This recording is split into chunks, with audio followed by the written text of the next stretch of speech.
Radio Publique Africaine.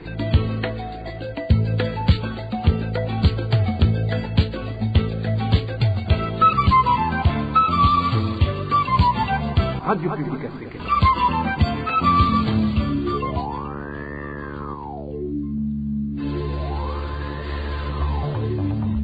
C'est le moment de suivre le journal parlé en français. Nous sommes jeudi, 6e jour du mois de mai 2021. Bonjour et bienvenue mesdames et messieurs dans ce rendez-vous du journal. À la présentation, vous êtes avec Bob Rugurika. Voici les titres de ce journal. Cambriolage en plein jour et en pleine ville de Bujumbura. Des hommes armés ont ciblé un magasin chinois. Dans ce journal, vous aurez les détails. Et puis en province de Moaro, c'est un pourfendeur de la corruption qui est menacé de mort. Cet infirmier demande au gouverneur de province la protection pour sa sécurité.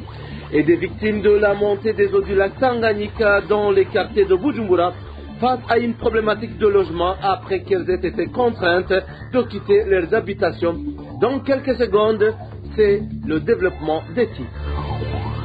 Rebonjour. Ouvrons ce journal par la page sécurité. Plus de 50 millions de francs burundais ont été volés dans la société chinoise de Fukang Healthcare, basée au centre-ville de Bujumbura dans la matinée de ce jeudi. Les auteurs de ce vol ont profité d'une forte pluie qui s'abattait sur Bujumbura pour s'introduire dans le magasin de cette société et menacer de mort les agents qui étaient au service. Après le forfait, les voleurs ont pris le large. Les détails avec Eric Nyonzima. Son cambriolage a eu lieu vers 10h30 alors qu'une forte pluie s'abattait sur Bujumbura. La société d'origine chinoise Fukang Healthcare, qui vend des comprimés alimentaires, est basée au centre-ville de Bujumbura, nord-ouest des bureaux de la Croix-Rouge. Les informations fournies par les sources des gens qui travaillent tout près de la dite société font savoir que 4 hommes portant des masques pour se déguiser ont fait irruption dans les bureaux de la société Fukang après s'être présentés d'abord à l'agent de sécurité comme des clients. Les mêmes sources disent qu'ils ont par après ligoté l'agent de sécurité. Arrivés à l'intérieur des bureaux de cette société, les auteurs de l'attaque ont intimé l'ordre aux agents de la société Fukang, tous allongés par terre, et ils les ont menacés de les tuer. Les auteurs de l'attaque avaient un fusil de type Kalachnikov ainsi que 3 pistolets. Ils ont ordonné au comptable de leur donner l'argent qu'il avait dans la caisse. Ce dernier leur a donné une somme de 40 millions ainsi que 11 millions qui allait servir comme salaire du mois d'avril aux agents de Fukang. Tout cela a eu lieu dans un laps de temps alors qu'il pleuvait et ils n'ont trouvé aucun secours. Les auteurs du forfait avaient une voiture qui les attendait. Après le forfait, ils ont pris le large. Toujours au chapitre de la sécurité, mais cette fois-ci, droits de l'homme. Un infirmier du centre de santé Nyakaraya, en commune Nyabihanga de la province Moaro, demande une protection sécuritaire auprès du gouverneur de province. Il a été menacé par les responsables sanitaires au niveau communal et provincial pour avoir dénoncé des détournements opérés à 2 centres de santé de la commune Gisozi. Nous sommes toujours en province Moaro. Le point avec Dani Claire Iratrumva. Cet infirmier qui sollicite une protection auprès du gouverneur de la province Moaro travaille au centre de santé de Nyakaraye en commune Nyabihanga. Selon des informations recueillies auprès de certains infirmiers du district sanitaire de Fota, Serge Sabima est maltraité depuis un certain temps pour avoir dénoncé les détournements des fonds aux différents centres de santé, notamment au centre de santé de Kibimba et de Gitara, tous de la commune Gisozi. Selon nos sources, en novembre 2018, Serge Sabima a été imité par le docteur Nazer Ndereimana, médecin-chef de district sanitaire de Fota vers l'hôpital de Fota, où sa vie n'a jamais été de tout repos. Les mêmes sources indiquent qu'il a failli être kidnappé le 16 avril 2020 par des agents du service national de renseignement sur base de fausses informations fournies par le docteur Nazen Ndereimana. L'infirmier Serge Sabima serait aussi victime d'avoir dénoncé auprès des autorités du ministère de la Santé publique le vol d'une pièce de l'un des véhicules de l'hôpital de Fota, qui lui a valu des séquestrations sans précédent de la part du médecin directeur de cet hôpital d'alors, Ezekiel Nzonsaba, actuellement médecin directeur provincial. Selon toujours nos sources, son médecin a bloqué toutes les primes de financement basées sur la performance à l'endroit de l'infirmier Serge Sabima. Il a été aussi sanctionné d'une mutation disciplinaire vers le centre de santé Nyakaraye en commune Nyabihanga où il travaille actuellement. Pour le moment, l'infirmier Serge Sabima serait intimidé par son titulaire actuel Vincent Mugelinwari qui lui profère des propos menaçants Et tout cela sous une injonction du médecin directeur provincial de Mngaro, Ezekiel Nzonsaba. Par crainte d'être enlevé ou tué, selon toujours nos sources, l'infirmier Serge Sabima a fini par envoyer une lettre au gouverneur de la province Mngaro pour lui demander une protection. Et puis, page éducation. Les étudiants de 2e et 3e baccalauréat de l'Université du Burundi réclament le pré-bourse. Ces étudiants devraient avoir eu l'argent à la fin du mois de mars. Ils demandent aux services concernés de leur octroyer le pré-bourse avant qu'ils s'endettent. Écoutez plutôt un de ces étudiants.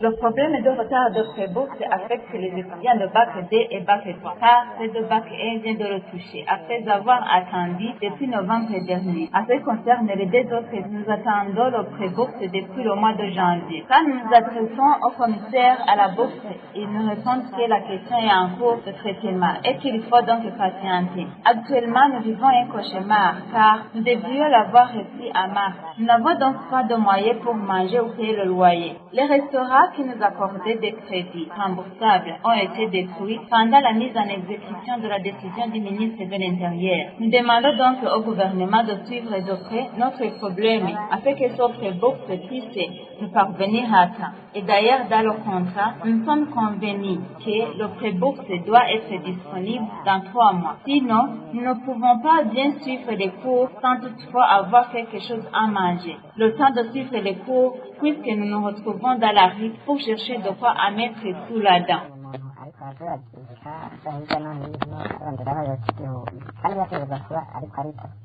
Une courte pause et nous parlons société. RPA. Certains habitants du quartier de Kilenga, zone Kinindo, nous sommes en mairie de Bujumbura, victimes des inondations dues à la montée des eaux du lac Tanganyika, toujours en difficulté de trouver de nouveaux logements. Depuis bientôt un mois, ces familles sont hébergées par des amis suite au manque de moyens de se trouver d'autres logements, car les prix de location des maisons ont été majorés. Le point avec Hervis Nyomungere. Les habitants du quartier Kibenga zone Kinindo en commune Muhada à la municipalité de Bujumbura ont été envahis par les eaux du lac Tanganyika il y a à peu près un mois. Certains d'entre eux ont dû abandonner les maisons pour aller louer d'autres maisons dans les quartiers environnants. Toutefois, la location de ces maisons n'est pas du tout facile dans la mesure où les prix ont sensiblement grimpé. Un de ces habitants témoigne. Les propriétaires des maisons dans les quartiers de la zone Kanyosha, Musaga et Kinindo en ont profité pour majorer les prix du loyer. Par exemple, une maison qui était louée à 150 000 francs se loue actuellement entre 200 et 250 000.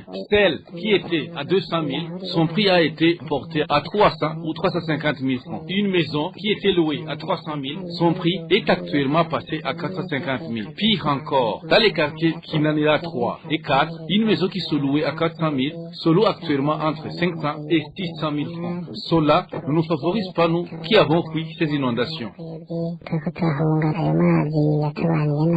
Parmi ces habitants, il y en a qui avaient contracté des crédits bancaires pour construire les maisons, ce qui fait qu'ils sont obligés d'aller demander l'hospitalité chez des amis.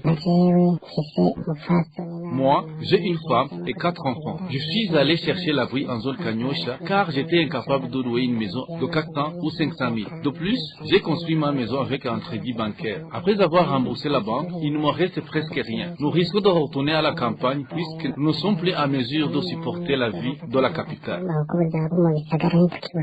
Les victimes de ces inondations disent n'en pouvoir pas de cette vie et demandent d'être assistées.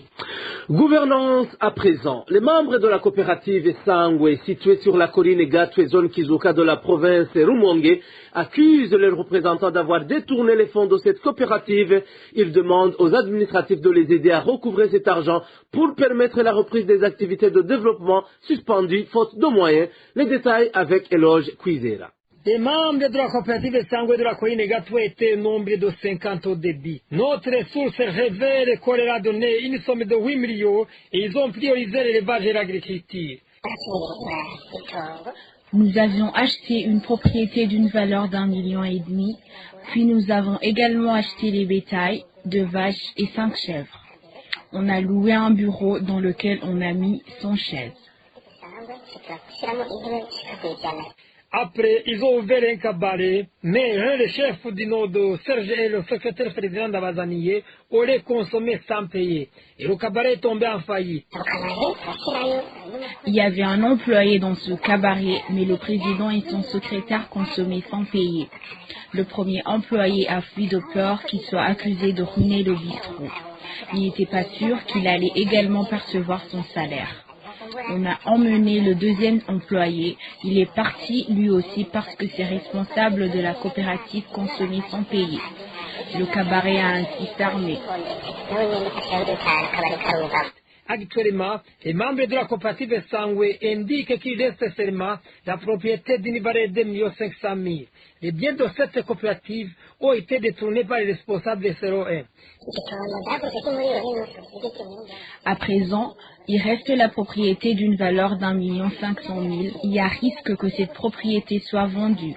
Ils n'organisent pas de réunion. Ils ont peur qu'on pose des questions. Nous demandons aux administratifs, notamment le gouverneur, d'exiger le remboursement des fonds.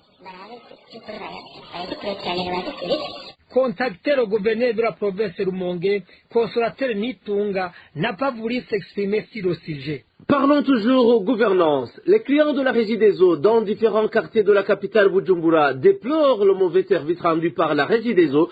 Les agents de cette société leur exigent de l'argent pour leur rendre service, en principe garanti aux clients. Le point avec Gloria Caneza. Les habitants des différents quartiers de la mairie de Bujumbura dénoncent le mauvais service offert par les agents de la Régie des eaux. En cas de problème nécessitant le dépannage par les techniciens de la société, il faut d'abord payer pour l'avoir rapidement. En cas de versement de ces pots de vin, le technicien se disponibilise même après les heures de service. Ceux qui se rendent à la Régie des eaux pour une quelconque aide sont mal accueillis et déplorent ce comportement. Nous déplorons aussi l'habitude de ces employés de la Régie des eaux qui nous demandent à chaque fois des pots de vin. Leur stratégie est de nous donner leur numéro avant toute intervention.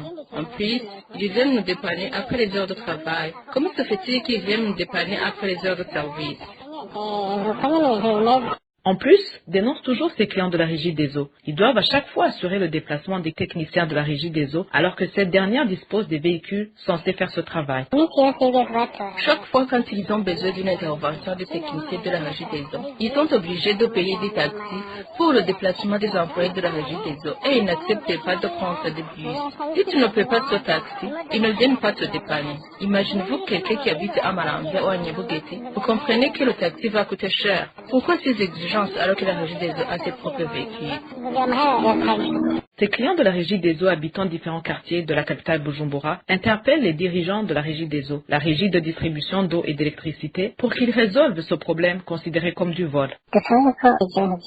Nous demandons que la Régie des eaux coupe court avec ce comportement, car il s'agit du vol et c'est honteux. En plus, quand la Régie des eaux est signalée qu'il y a quelqu'un qui vole de l'électricité ou de l'eau, là il intervient rapidement et sans aucune exigence. Qu'il soit ainsi quand ces clients demandent aussi du dépannage.